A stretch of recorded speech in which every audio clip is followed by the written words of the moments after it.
Welcome to College Chats. Today I'm joined by Mr. Frank Massa here. He is an SDSU, San Diego State alum, 2022 graduate. He is a credit research analyst at PGIM, as well as a CFA level 3 candidate, originally from New Jersey. He can talk about that stuff later. But yeah, Frank, happy that you joined me on this call today. Yeah, Beck, thanks for having me. Super exciting to be the first guest here. Really looking forward to our conversation today. This is awesome. All right, so just to get you started off, what is it like, freshman year to what you are now as a professional? What was that journey like, right? Why did you originally choose finance or business as a major? Yeah. No, it was definitely a fun journey, to put it that way. So I'm from New Jersey, as you mentioned in the intro, then SDSU alumni. So quite the journey going from the East Coast to the West Coast. When I first started at SDSU, I was actually in the engineering school, studying mechanical engineering. I made it all of a semester and a half in that school. And to be honest with you, the takeaway I had after 4 or 5 months of studying in the engineering school was that I couldn't really put together the pieces of the bigger picture of what engineering was to me and what I was going to do with a degree from the engineering school. So I had to take a step back, and I had to really think about what I enjoy and what what I'm good at in some sense, like intuitively what made sense for me. And I landed on the business school. And then even then it was a journey finding finance. Luckily, as college students know, those who aren't in college yet will find out, in your first 2 years, you spend a lot of time kind of exploring different classes. So I had some time and flexibility to really figure out where I was going to land in the business school. And I found that, I enjoyed the engineering school because of the analytical and the mathy side of the work. And I could really apply what I liked there into the finance realm and combine that with, the intuitive business that I've kind of always grown up with. So putting the two together made sense. And that's how I landed in, the finance, I guess, degree. And I'd say by the time the end of my sophomore year rolled around, that's when I really started paying attention to what do I want to do after school. And those are the questions I kind of started asking myself. And it was a whole lot of asking questions to, people outside of the SDSU world, professionals, networking, etc.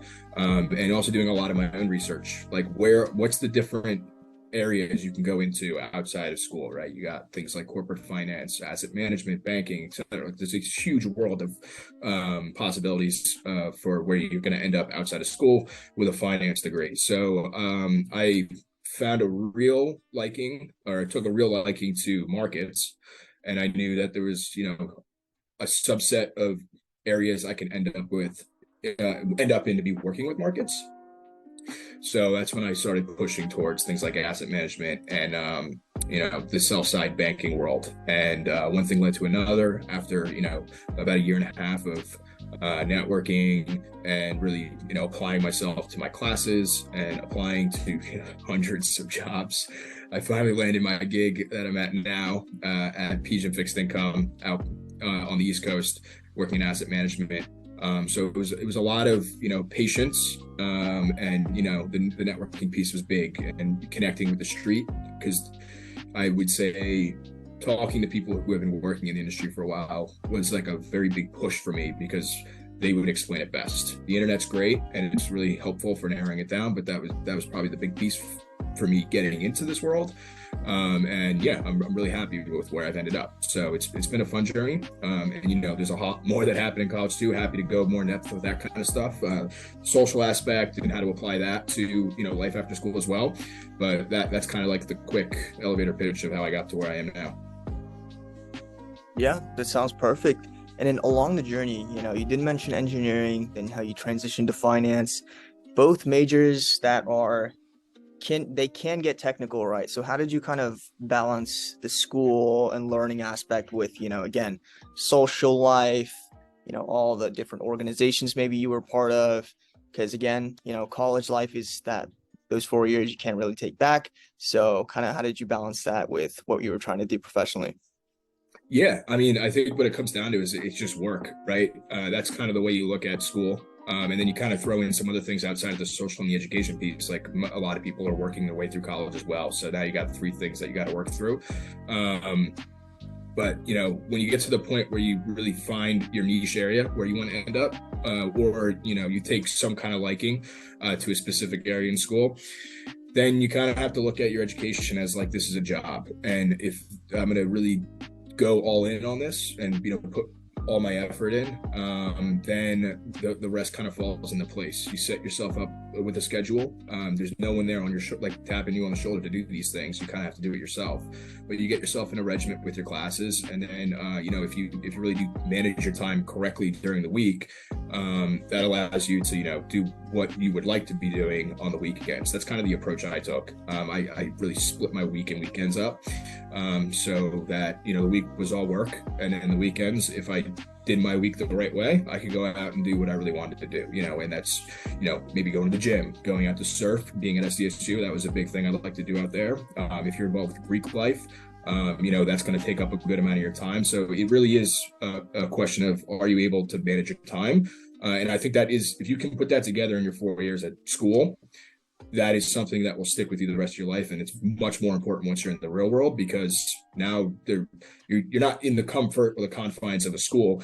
Now you're working a job, and you could there are very real repercussions if you don't manage your time properly. So putting that together in school was definitely a very vital skill to learn early on. So I would recommend, really staying with the schedule and trying to put your week together that in a way that makes sense for you, so that you can balance out all those things. Yeah, that sounds good. And then because you mentioned a little bit about how you should take school seriously, can you kind of give us, from your POV now that you are in the professional world, how did the curriculum stack up to what you are doing now? Did you have to do anything on the side that prepared you for what you are doing now? And maybe if you were to break it down into a percentage, what did the school curriculum that you went through, how much of that was able to apply to what you do now? Sure. Yeah. So being in fixed income, and coming from a school that has a name business school and has a great finance department, there was definitely a lot of crossover to the more like stringent finance stuff I'm doing on a day-to-day, because SDSU spent a lot of time on the nitty-gritties of the theory of finance, which very much applies to the day-to-day. But of course, with any job, I think this applies to most industries. This is a very steep learning curve. So when you come out, I just, to put a blanket statement out there, like I'm looking at 60 to 65 companies on a daily basis, just trying to get an understanding of how those business models work. That's not something you're going to learn in school, but what school will teach you, and what I saw in terms of a crossover there, was how to go about learning that business model in a quick and efficient way, and then learning to formulate your own thoughts around that. So that's one example of a crossover there. But fixed income is kind of niche in the sense of, if you aren't at a school that is really pushing for like the Wall Street per se, they don't spend a whole lot of time with fixed income. So I had to go out of my way to really teach myself some of the concepts that might not have been addressed in the classroom, so that when it came time to talking with professionals in this side of finance and markets, and when it came time to go to the interviews, I had at least some kind of fundamental understanding. I don't think anyone's going to expect you as a student to walk into an interview and know everything, because that's not how it's going to work. There's always going to be a learning curve there.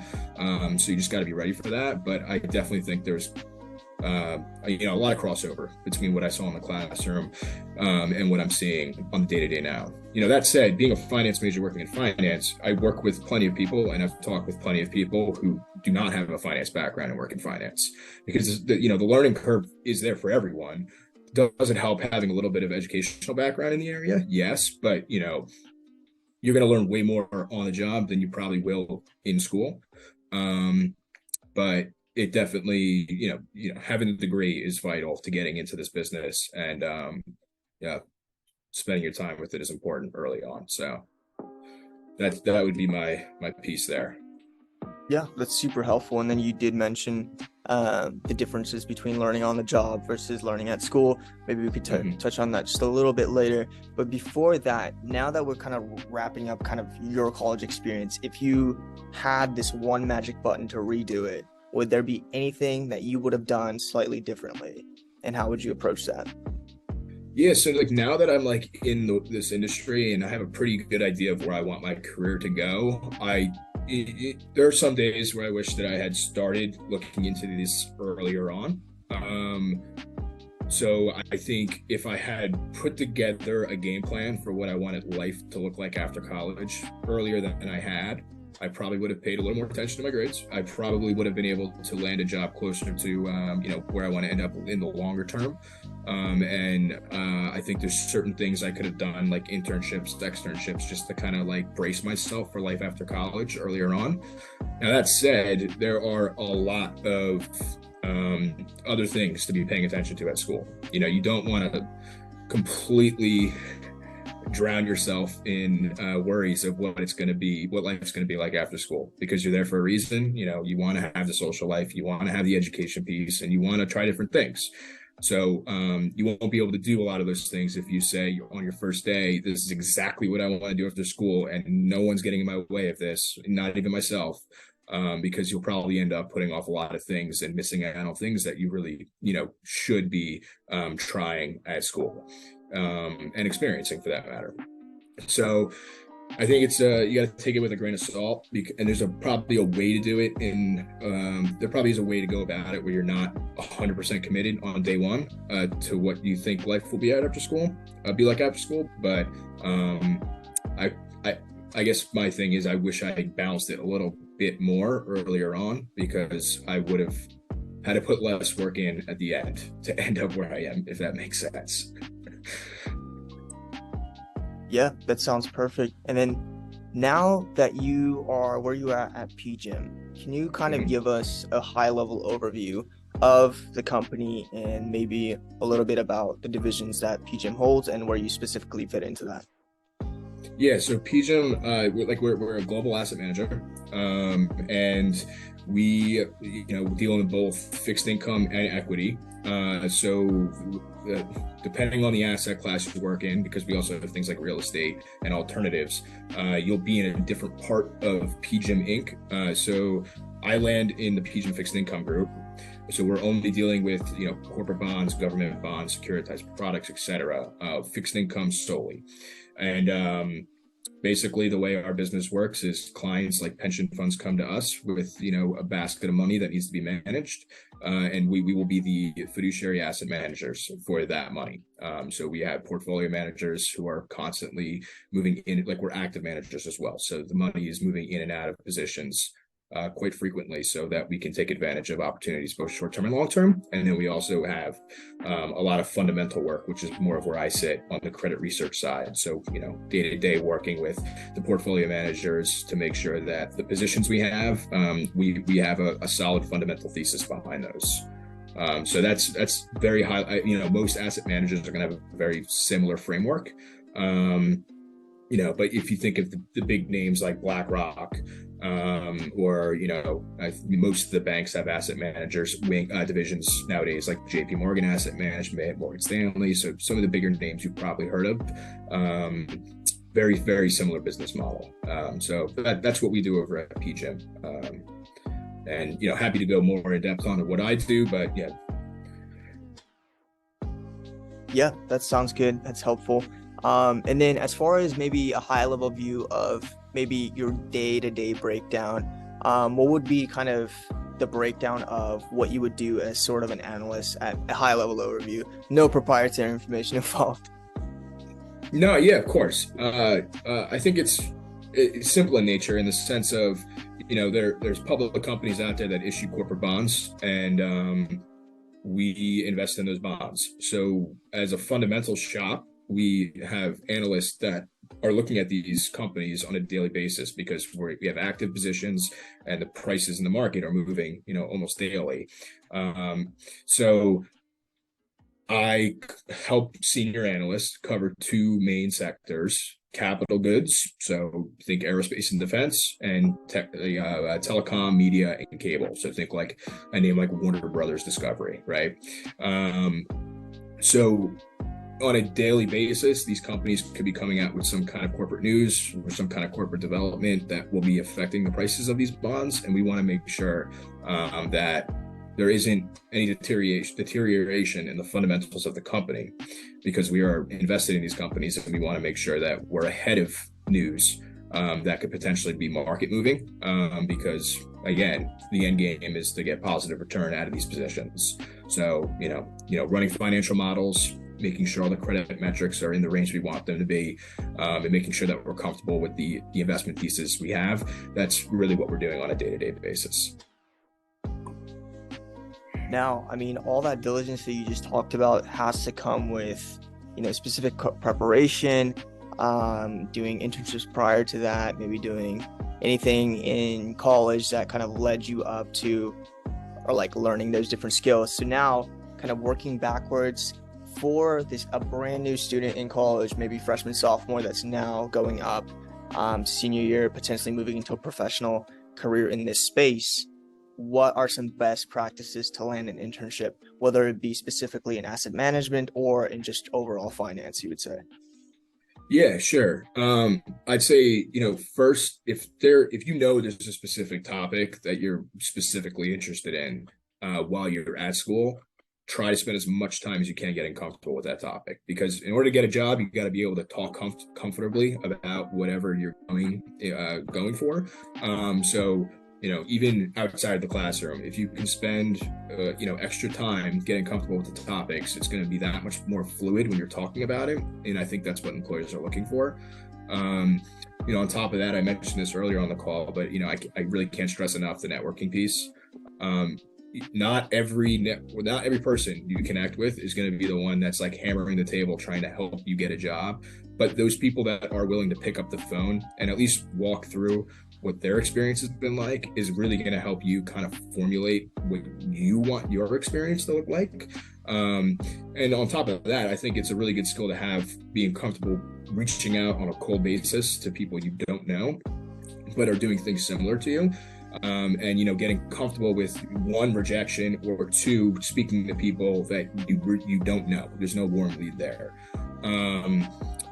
But on top of that, I think, just being open to different experiences there, right? So again, this kind of goes back to not being 100% committed on day one when you're walking into school and thinking about what you want to do after school. It's like there are, a vast amount of opportunities out there, and there are so many different roles, so many niche roles you probably haven't even heard of. So really keep your ear to the ground, try to see what's being offered at the time, and don't be opposed to trying something that you might not think you'd be super into, because who knows, you might walk out of that experience and say, hey, this is something that I really think I could see myself doing over a long term. Worst comes to worst, you get to check off one more thing that you think that you don't want to do, right? So there's two sides to the coin there. But yeah, I guess just to sum it up, the networking piece, being open to opportunities, and really getting comfortable with any topics that you think you really enjoy. Just like anything else, having a real commitment to what you enjoy doing. I think that's great. Having the passion there is probably super helpful. So that would be my 3 points of advice. Yeah, I could definitely relate to the numbers game when cold contacting. It's definitely a once in a lifetime experience, getting getting ghosted and such, but I think it's all part of the game. I mean, you did mention, the benefits of doing things like that. Can you kind of go a little bit more into the specifics of maybe what you kind of did in terms of developing soft skills, technical skills? What I know, you were involved in different clubs. I know you were always in like the finance lab at school. What are some of the kind of cohesive things that you did that each individually kind of drove you to where you are now? Yes, the financial markets lab. Spent a lot of hours in that lab in my final couple of years of school, as you know, Beck. Yeah, but the club piece and the different organizations on campus are a great way to put yourself out there. Because one, you're going to learn a lot about yourself, and two, you're probably going to make some, really great friendships that you otherwise wouldn't make if you weren't a part of those things. Personally, I was a part of Greek life on campus. I was also a part of the Finance Investment Society at SDSU, and those were really like the two buckets I fell into in terms of I guess public organizations at SDSU. The next step I really took once I was a part of those organizations was trying to get a foot in the door for leadership, and I did get an opportunity to move forward in both clubs, which was awesome. And just to speak on the more relevant piece with the Finance and Investment Society, I worked in a position that actually required me to do the cold outreach and network with professionals, because we'd bring in the professionals to do workshops or speak with the students and kind of go through what their career trajectory has looked like. So I was forced to do it, which was a great experience, right? Because like back to what I was saying before, I really can't stress enough how important the networking piece is. But on top, outside of that, with like the taking interest and having passion for specific topics, I was fortunate that by the time, my junior year rolled around, I really did find a real liking to the fixed income world. And I was fortunate that SDSU had this financial markets lab, which had Bloomberg terminals in them.